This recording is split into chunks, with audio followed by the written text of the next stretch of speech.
প্রিয় ছাত্রছাত্রীরা, আজকের পর্বে আলোচনা করব তোমাদের দ্বাদশ শ্রেণী তৃতীয় সেমিস্টার। এই তৃতীয় সেমিস্টারে এডুকেশন বিষয় অর্থাৎ শিক্ষা বিজ্ঞান। এখানে আজকের পর্বেও প্রথম অধ্যায় আলোচনা করব। তো এই প্রথম অধ্যায় তোমাদের যেটা রয়েছে দেখবে আধুনিক ভারতের শিক্ষা। এর মধ্যে আবার তিনটে পার্ট রয়েছে, কিন্তু ইউনিট রয়েছে দুটি। ইউনিট ওয়ানের মধ্যে আবার তিনটে পার্ট। তো ওখানে দেখবে তোমাদের রয়েছে যে ভারতের শিক্ষা ব্যবস্থার স্বাধীনতা পরবর্তী সময়কাল। ঠিক আছে, অর্থাৎ ওর মধ্যে স্বাধীনতার পরবর্তী যে গুরুত্বপূর্ণ কমিশনগুলো রয়েছে সেগুলি।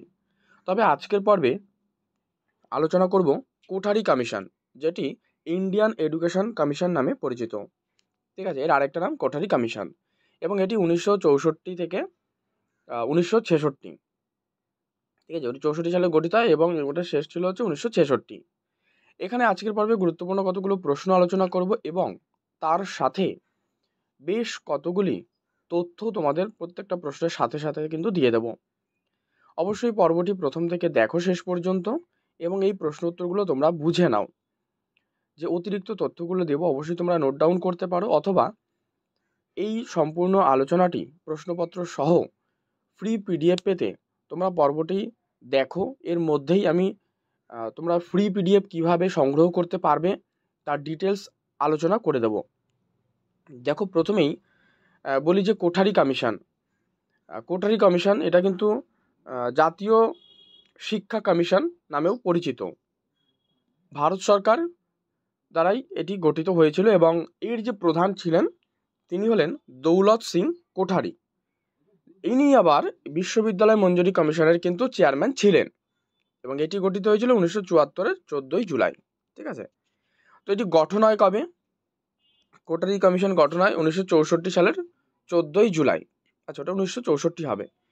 তো ভারত সরকার কিন্তু গঠিত করেছিল বা গঠন করেছিল। তো এই সভাপতিকে, এটা আমরা এক্ষুনি জেনে নিলাম যে দৌলত সিং কোঠারি হচ্ছে সভাপতি, যিনি আবার বিশ্ববিদ্যালয় মঞ্জুরি কমিশনের চেয়ারম্যানও ছিলেন। এখানে তোমাদের আরেকটা তথ্য দিই, তোমাদের এর আগে বিশ্ববিদ্যালয় কমিশন থেকেও প্রশ্ন আলোচনা হয়ে গেছে। তোমরা প্লেলিস্ট থেকে দেখো, অথবা এই ভিডিও ডেসক্রিপশন বক্সে তার লিঙ্ক দেওয়া থাকবে, সেখান থেকেও দেখে নিতে পারবে। আচ্ছা, তাহলে এই যে কোঠারি কমিশনটা গঠন হয়েছে, তো কি উদ্দেশ্য ছিল বা কেন এই কোঠারি কমিশন গঠন করা হলো? এর উদ্দেশ্য দেখো, উদ্দেশ্য হচ্ছে ভারতীয় শিক্ষা ব্যবস্থার সকল দিক তদন্ত করা এবং শিক্ষার জন্য একটি সাধারণ কাঠামো তৈরি করা এবং ভারতের শিক্ষাক্ষেত্রের নির্দেশিকা তৈরির জন্য নিয়ম আর নীতির সুপারিশ করা। এটাই ছিল তার উদ্দেশ্য। এবার এই কোঠারি কমিশনকে জাতীয় শিক্ষা কমিশন নামেও কিন্তু ডাকা হয়, যেটা প্রথমেই আমি শুরুতে বলে দিলাম। তো এই কমিশনের কতগুলো শর্ত রয়েছে। শর্তগুলো কি কি দেখো। শর্তাবলী বলতে প্রাথমিক স্তর থেকে সর্বোচ্চ শিক্ষার উন্নয়নের জন্য সাধারণ নীতি ও নির্দেশিকা প্রণয়ন করা এবং ভারতে শিক্ষার মানসম্মত জাতীয় প্যাটার্নের বিষয়ে সরকারকে কিন্তু একটা পরামর্শ দেওয়া। এটাই হচ্ছে এই কমিশনের অর্থাৎ কোঠারি কমিশনের শর্ত। তো এই কমিশনটা কবে ভেঙে দেওয়া হয়? কমিশনটা ভেঙে দেওয়া হয় 29শে জুন 1966 সালে। এই কোঠারি কমিশন কিন্তু ভেঙে দেওয়া হয়। এবারে এখান থেকে প্রশ্ন উত্তর আলোচনা করছি তথ্য সহ। দেখো, আধুনিক ভারতীয় শিক্ষা ব্যবস্থার প্রথম পূর্ণাঙ্গ ও সুবিন্যস্ত রূপ পাওয়া যায় কোথায়? 1854 খ্রিস্টাব্দে। যদি বলে কবে? 1854-তে। কোথায়? উডের ডেসপ্যাচে। 2, কোঠারি কমিশনের উদ্দেশ্য কী ছিল? দেখো, এই কমিশনের উদ্দেশ্য হচ্ছে শিক্ষার সর্বস্তরের উন্নয়ন করা।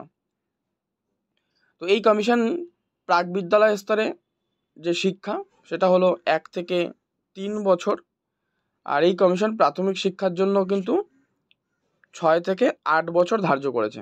ভালো করে দেখো, প্রাক বিদ্যালয়ের যে স্তর সেটা হচ্ছে 1 থেকে 3, আর প্রাথমিক শিক্ষা হচ্ছে 6 থেকে 8 বছর কিন্তু ধার্য করেছে। তো এই কমিশনের সুপারিশ অনুযায়ী উচ্চ প্রাথমিকের যে স্তর সেটা হচ্ছে 3 বছর, মানে যে মেয়াদকালটা কত সেটা হচ্ছে 3 বছর, যেটা উচ্চ প্রাথমিক স্তরে। শিক্ষা বিপ্লব, এই যে শব্দগুচ্ছ এটা ব্যবহার করেছিল কে? কোঠারি কমিশন। তো কবে গঠিত হয়েছে আমরা জানি কোঠারি কমিশন, যে 1964 খ্রিস্টাব্দে, এবং সময়সীমা ছিল কত? 1964 থেকে 66। আর এর অপর নাম হচ্ছে কোঠারি কমিশন, এই ভারতীয় শিক্ষা কমিশনে, ঠিক আছে। তো কোঠারি কমিশন গঠনকালে শিক্ষামন্ত্রী কে ছিলেন? এটা একটি গুরুত্বপূর্ণ প্রশ্ন। MC চাগলা, ঠিক আছে। এবং এই কমিশনের কাজ শুরু হয় কিন্তু 1964 2রা অক্টোবরে, ঠিক আছে। এটা ভালো করে দেখো, কাজ কবে শুরু হয়? 2রা অক্টোবর। তো এই যে কোঠারি কমিশন, এর মূল যে রিপোর্ট সেটা কিন্তু 489টি পৃষ্ঠার ছিল, এবং এই রিপোর্টটা 4টে খণ্ডে বিভক্ত। এই যে 489 পৃষ্ঠা যে রিপোর্ট, তো এই রিপোর্টটাকে আবার 4টে খণ্ডে ভাগ করা ছিল। এবং বলে রাখি, এই যে কোঠারি কমিশনে মোট 20 জন কিন্তু পরামর্শদাতা ছিলেন, ঠিক আছে। এই কোয়েশ্চেনটা ভালো করে রেডি করে রাখবে পুরোটাই, 5 নম্বরেরটা। এবার দেখো, এই যে কোঠারি কমিশন, সেই রিপোর্টে এডুকেশন অ্যান্ড ন্যাশনাল ডেভেলপমেন্ট শিরোনামে কিন্তু পেশ করা হয়। ভারতীয় শিক্ষা কমিশনের যে সদস্য, ইউনেস্কোর প্যারিস শাখার কর্মী ছিলেন, তিনি হলেন JF McDougall. The destiny of India is now being shape in her classroom. এই কথাটি বলা হয়েছে। যদি বলে যে কোন কমিশনে, তোমরা উত্তর করবে কোঠারি কমিশনে এটি বলা হয়েছে। কার্যকরী শিক্ষার অপর নাম, উত্তর সামাজিক শিক্ষা। আর রাজ্য শিক্ষা পরিষদ গঠনের সুপারিশ করেন কোন কমিশনে? কোঠারি কমিশনে। এবার দেখো কমন স্কুল, এই কমন স্কুলের কথা উল্লেখ করেছেন বা উল্লেখ করা হয়েছে যদি বলে কোন কমিশনে, তোমাদেরকে অপশান দিয়ে দেবে কোঠারি কমিশন, মুদালিয়ার কমিশন, এইভাবে বিশ্ববিদ্যালয় কমিশন, ঠিক আছে। তো উত্তর করবে কোঠারি কমিশন। তো শিক্ষায় সমসুযোগ দানের অর্থ সমস্ত নাগরিককে শিক্ষাক্ষেত্রে বিশেষ সুযোগ দান, এটি। এবং এই কমিশনের মতে সাধারণ শিক্ষার যে প্রথম স্তর, সেটা হলো প্রাক বিদ্যালয় ও প্রাথমিক শিক্ষা। নেক্সট, কিন্ডারগার্টেনের প্রবর্তককে? উত্তর ফ্রয়েবেল। একটি প্রাক প্রাথমিক শিক্ষালয়ের নাম মন্তেশ্বরী। কোনটি প্রাক প্রাথমিক শিক্ষালয় নয়, সেটি হচ্ছে নিম্ন বুনিয়াদী স্কুল। নেক্সট হচ্ছে কাসাদাই দামিনী প্রতিষ্ঠা করেন কে? উত্তর করবে মাদাম মন্তেশ্বরী। তো এখানে প্রশ্ন যে এই যে কাসাদাই দামিনী, এর অর্থ হচ্ছে কি শিশু নিকেতন, ঠিক আছে। এই যে কাসাদাই দামিনী, এর অর্থ হচ্ছে শিশু নিকেতন, এবং এটি প্রতিষ্ঠা করেন কে? প্রতিষ্ঠা করেন মাদাম মন্তেশ্বরী। নেক্সট, অ্যাবাকাস, এটা মূলত গণিত অর্থাৎ অঙ্ক বিষয় শিক্ষার একটি উপকরণ। কোঠারি কমিশনের মতে প্রাথমিক স্তরের শিক্ষার মূল উদ্দেশ্য হচ্ছে যে সুনাগরিকতার ভিত্তি স্থাপন এবং অপচয় ও অনুন্নয় রোধ করা, ঠিক আছে। তো এক্ষেত্রে দেখো, প্রাথমিক স্তরের যে শিক্ষা, সেই অপচয়ের অনুন্নয়ন রোধে জন্য 3টে সমাধান সূত্র গ্রহণ করা হয়েছে। তো সেই 3টে সমাধান সূত্র কি কি? একটা সর্বজনীন বিদ্যালয় ব্যবস্থা, একটি রয়েছে হলো সর্বজনীন নথিভুক্তকরণ, এবং অপরটি রয়েছে সর্বজনীন সংরক্ষণ। এই 3টে কিন্তু সমাধান সূত্র বের করা হয়েছে বা গ্রহণ করা হয়েছে। শিক্ষাক্ষেত্রে +2 স্তরের সুপারিশ করে ভারতীয় শিক্ষা কমিশন, মানে কোঠারি কমিশন। আর +2 স্তরের শিক্ষা বলতে বোঝায় কি? দ্বাদশ শ্রেণীর শিক্ষা। বিদ্যালয় পাঠ্যক্রম রচনা করে কি? NCERT, ঠিক আছে। NCERT অর্থাৎ national council of educational research and training, ঠিক আছে। কোঠারি কমিশন অনুযায়ী কটি ভাষা নিম্ন মাধ্যমিক স্তরে শেখাতে হবে? 3টি। কোঠারি কমিশনের মতে কোন শিক্ষা স্তর থেকে বৃত্তি শিক্ষার সুযোগ থাকবে? এটা করবে নিম্ন মাধ্যমিক স্তরে। রয়েছে যে কোঠারি কমিশনের মতে শিক্ষা স্তর থেকে বৃত্তি শিক্ষার সুযোগ থাকবে নিম্ন মাধ্যমিকে। আর উচ্চ মাধ্যমিক স্তরে বৃত্তি ও কারিগরি শিক্ষার প্রতিষ্ঠান ITI। কারিগরি শিক্ষার সঙ্গে সম্পর্কিত একটি সংস্থা AICTE। কারিগরি শিক্ষার সঙ্গে সম্পর্কিত একটি সংস্থা কি? AICTE। তোমরা প্রত্যেকে এটা কমেন্টে জানাবে এর ফুল ফর্মটি, ঠিক আছে। নেক্সট, কোঠারি কমিশনের স্বনির্ভর হওয়ার শিক্ষা হলো বৃত্তি ও কারিগরি শিক্ষা। কোঠারি কমিশন গঠিত হয় 1964 সালে 14 জুলাই, এটা আগেও আমরা পেয়েছি। এবং এই কমিশনেরই সুপারিশের ভিত্তিতে 1968-তে কিন্তু জাতীয় শিক্ষানীতি চালু হয়। কোঠারি কমিশন বা ভারতীয় শিক্ষা কমিশন এই বিদ্যালয়ের শিক্ষার 4টে স্তরের কথা বলেছেন, ঠিক আছে। ভারতীয় শিক্ষা কমিশনের বিদ্যালয় কটা স্তর? 4টে স্তরের কথা বলেছেন কোঠারি কমিশন। তো প্রারম্ভিক শিক্ষা, এটা কিন্তু 2টো স্তরে বিভক্ত। আর ভারতীয় শিক্ষা কমিশনের মতে শিক্ষক প্রশিক্ষণকাল 1 বছরের পরিবর্তে কত বছর করা হবে? সেটা 2 বছর করা হবে। ঠিক আছে। Next, kindergarten. এটা হচ্ছে একটি প্রাক প্রাথমিক শিক্ষা প্রতিষ্ঠান। তো শিশুদের কিন্ডারগার্টেন বিদ্যালয়ে শিক্ষাদানের জন্য মূল যে উপকরণ, এটা হচ্ছে উপহার ও বৃত্তি। আর সরকারি তরফে অঙ্গনওয়াড়ি হলো কি একটি প্রাক প্রাথমিক বিদ্যালয়ের অন্যতম উদাহরণ।